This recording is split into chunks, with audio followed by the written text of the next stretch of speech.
Um, dois, três, gravando! Você que está tirando a carteira de habilitação, prova teórica, você terminou já essa parte teórica, 45 horas aulas, vai fazer a prova no Detran ou Ciretran? Direção defensiva, uma questão possível de cair na tua prova. Apesar de você estar vendo e ouvindo um vídeo, estamos ao vivo. Bom dia, pessoal! Bom dia! Bom dia, pessoal em sala de aula, aqui no litoral do Paraná, em Paranaguá, e também as pessoas em casa, fazendo aula através do tablet, notebook ou celular. Dentro da matéria direção defensiva, o que são condições adversas? Resposta: são todos aqueles fatores que podem prejudicar o seu real desempenho no ato de dirigir.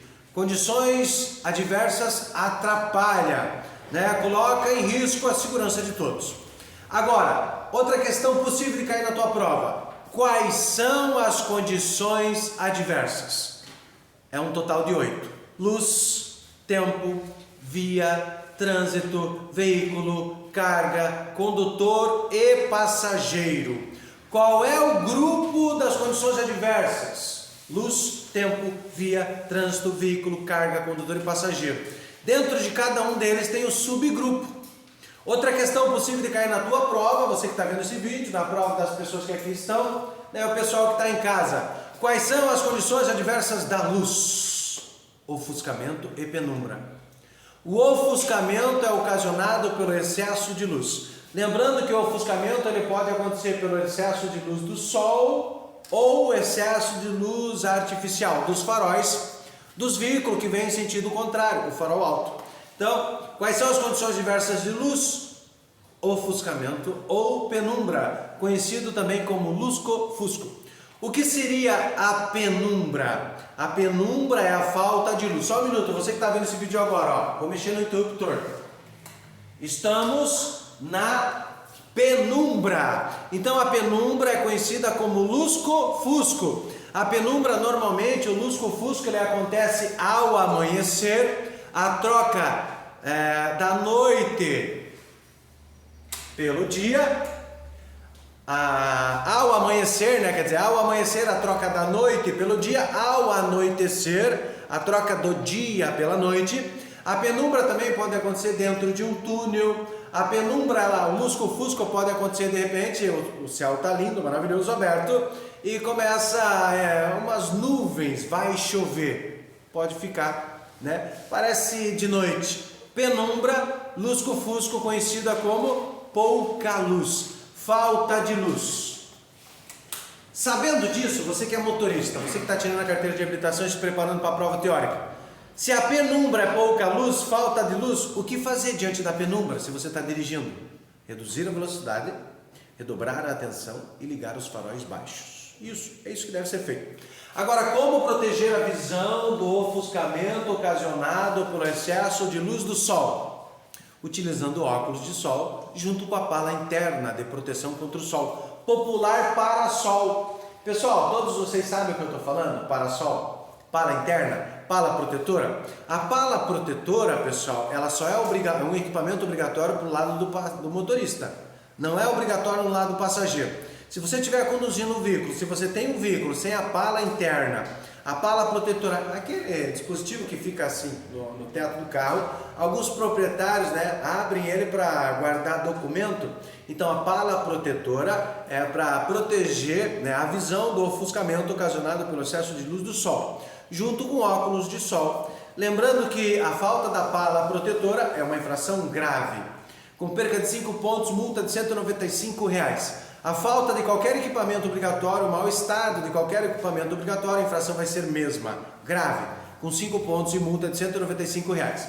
Agora, outra questão possível de cair na tua prova: como proteger a visão do ofuscamento ocasionado pelo excesso de luz dos faróis do veículo que vem em sentido contrário.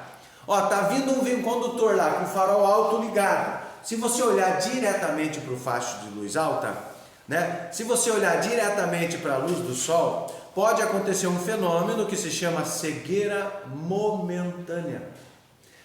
A pessoa, eu não sei se já aconteceu com os senhores, de repente você à noite no quarto, alguém vem e acende a luz, aí você acorda todo ofuscado, por alguns segundos você está cego momentaneamente. Então, se você olhar para o faixa de luz alta do veículo que vem em sentido contrário, poderá acontecer o fenômeno conhecido como cegueira neurológica, cegueira momentânea. Se o veículo estiver em movimento e você ficar cego por alguns segundos, pode provocar um acidente gravíssimo. Então, como proteger a visão do ofuscamento ocasionado pelo excesso de luz alta do veículo que vem no sentido contrário? Desviando a visão para a linha de bordo. Como se chama a linha branca no bordo da pista que separa a pista de rolamento do acostamento? Aquela faixa branca, sabe? Linha de bordo. Então, para desviar a visão do veículo que vem com o farol alto ligado, você olha a linha de bordo à direita e indique através da luz alta para esse condutor que está vindo com o farol alto ligado. Nada impede que você, com o interruptor do farol, o manete, você puxa e solta, puxa e solta. Você está informando a ele que tem alguma coisa irregular, que ele está atrapalhando, conduzindo o veículo com o farol alto ligado. Não estou dizendo para você revidar. Então você está vindo com o farol alto ligado no meu olho, querendo me deixar cego, então toma. Não é para revidar o farol alto. Todo condutor que deixa de abaixar o farol alto para baixa ao passar por outro veículo que vem em sentido contrário, infração média. Deixar de abaixar o farol alto para baixa. Infração de trânsito perigoso. Pode provocar um acidente. Outra questão possível de cair na tua prova de legislação. Quais são as condições adversas da carga?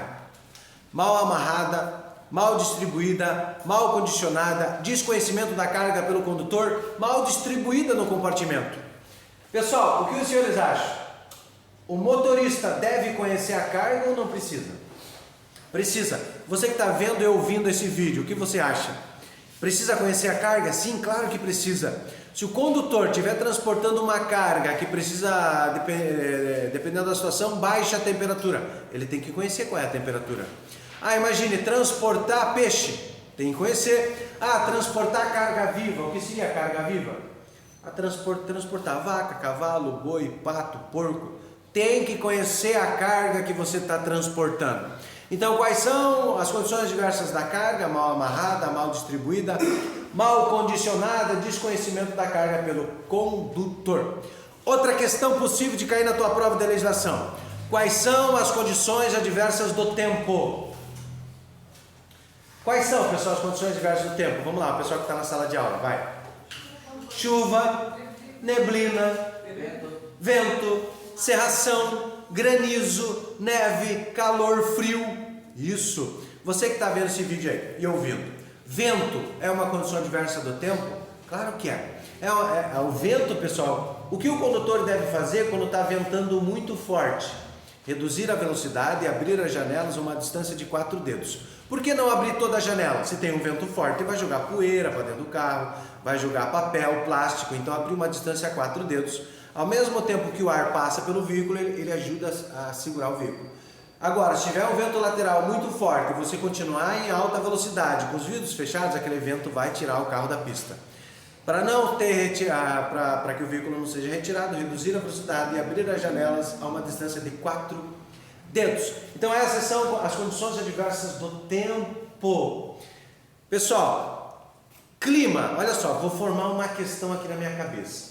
Neve e neblina. Neve e neblina. São condições adversas do quê?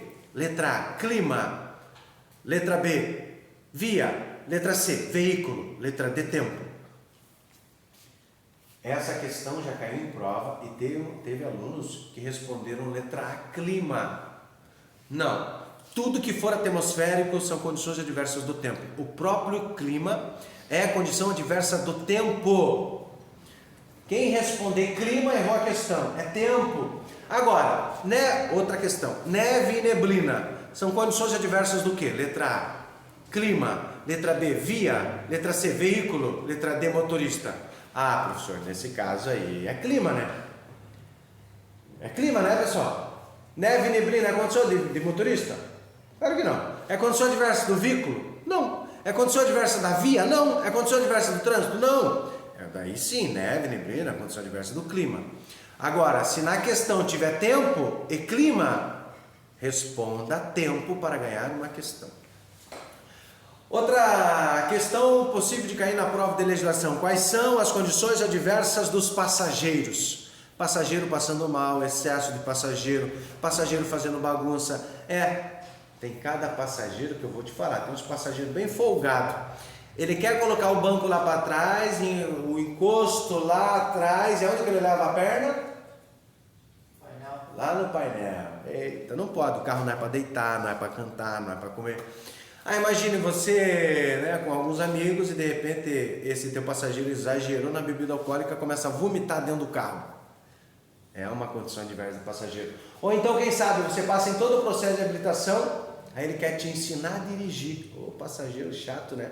Ou então, quem sabe, aquele passageiro que quer falar com você. Pô, sabe aquele dia na balada? Pô, aquela menina tava me dando mole. Aí você sabe que você não pode conversar com ele. Aí você, pô, eu não posso conversar, eu tô dirigindo. Aí de repente, pô, tá me ignorando? Não, não tô te ignorando, eu não posso conversar com você, eu tenho que prestar atenção no trânsito. Aí ele não satisfeito, ei, lembra aquele dia? Ei, pô, tem umas pessoas assim, não tem?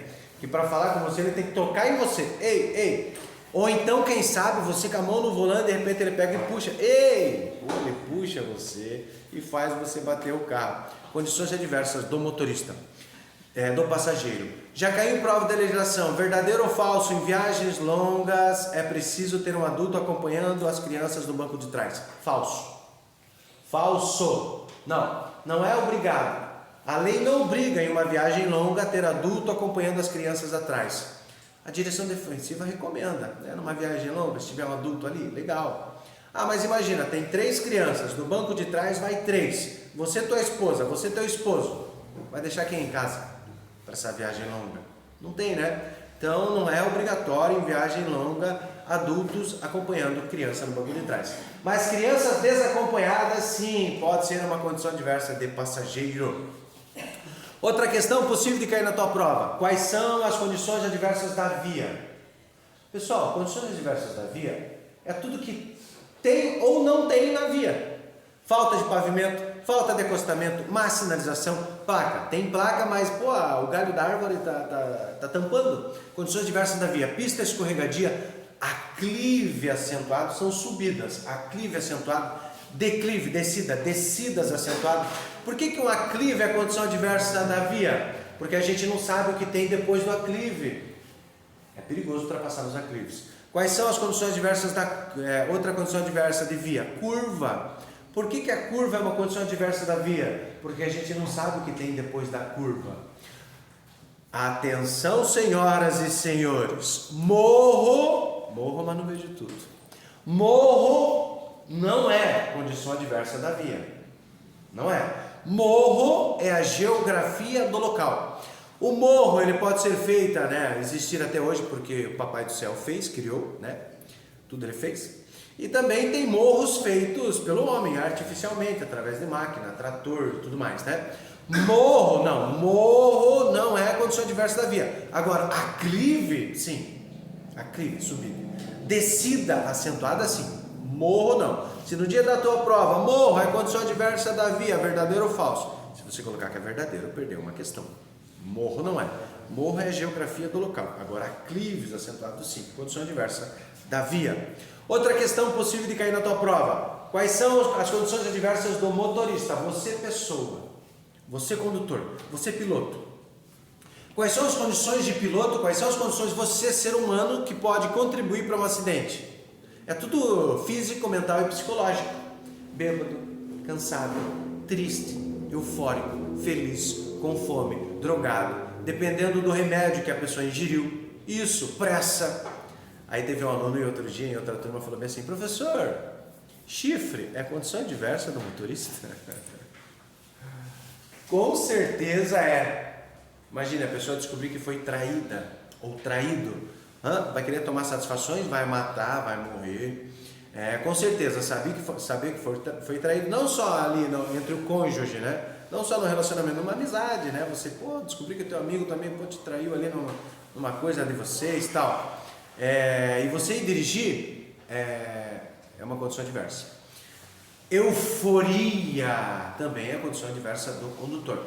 Então, as condições adversas do condutor é tudo que for físico, mental e psicológico da pessoa, né? Vou repetir: cansado, triste, estressado, nervoso, eufórico, feliz, brabo e ruim.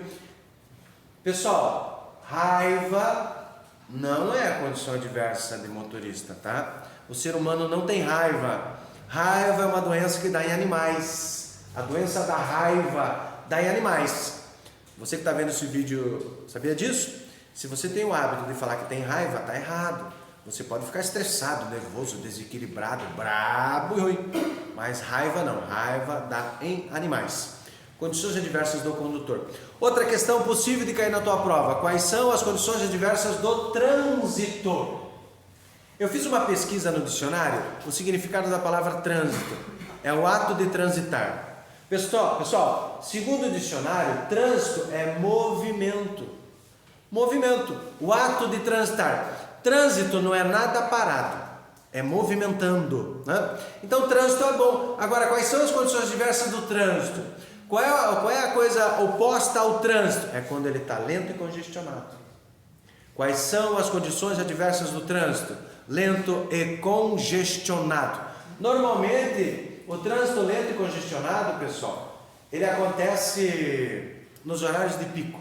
Quais são os horários de pico? 8 horas da manhã, meio-dia, às 14 horas e às 18 horas voltando para casa.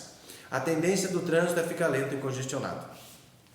As condições adversas do trânsito também podem acontecer em festas, feriadão, Natal, Ano Novo, Páscoa, Carnaval. O que acontece com as rodovias? Lento, congestionado.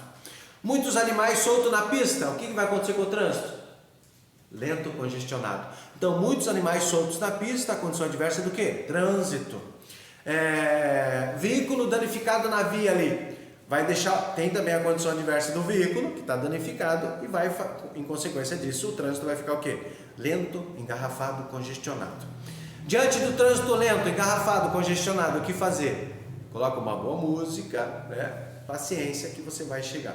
Não adianta ultrapassar pelo acostamento, lembrando que ultrapassar pelo acostamento é uma infração gravíssima, multiplicada por 5, quase R$ 1.500 é o valor da multa, e 7 pontos da carteira de habilitação e o risco iminente de acidente. Condições adversas. Outra questão possível de cair na tua prova, a última condição adversa é do veículo. Quais são as condições adversas do veículo? Quais são as condições adversas da máquina, da moto, do caminhão, do ônibus? Quais são? Pneu careca, buzina queimada, para-choque quebrado, limpador de para-brisa ineficiente, a suspensão, molas, amortecedores desregulados, rodas desalinhadas, sem retrovisor, sem step. O step, pessoal, ele é conhecido tecnicamente como roda sobressalente, sem chave de roda, sem o para-brisa, sem para-choque. Verdadeiro ou falso? Vidro elétrico é um equipamento obrigatório.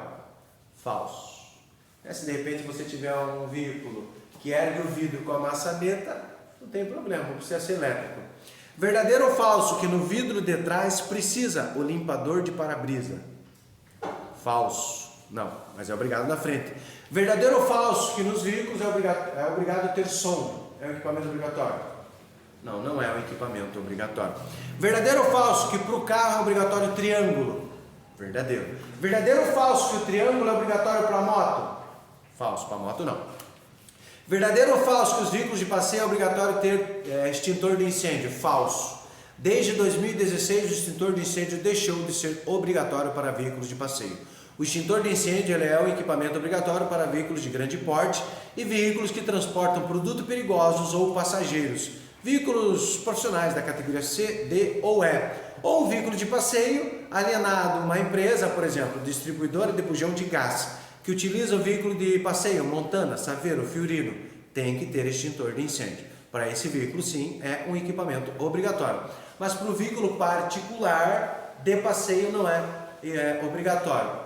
Professor, não é obrigatório, mas é importante ter, né? É importante ter um extintor, porque ele ajuda em um princípio de incêndio. Para você que está vendo esse vídeo, pedindo aqui a autorização das pessoas na sala de aula, eu posso dar um giro com a câmera do celular, pegando aí os senhores, a imagem dos senhores? Eu quero saber se posso, quero dar o joinha aí. Posso? Trabalhar com a imagem dos senhores nas redes sociais? Dá um joinha aí, dá um joinha aí. Eita! Esse pessoal aqui, ó, ele está se preparando. Você que está vendo esse vídeo, preparado para a tua prova. Espero que eu possa estar contribuindo com esses vídeos. Você que é inscrito no meu canal, hashtag Prof. Ronald Escrimin no YouTube. Temos também no TikTok, Prof. Ronald Escrimin 123 gravando. E também no Instagram, @Prof. Ronald Escrimin. Obrigado pela sua inscrição, ative o sininho para você que não é inscrito, para chegar novas notificações. Até o próximo vídeo, boa sorte na tua prova de Paranaguá pro mundo!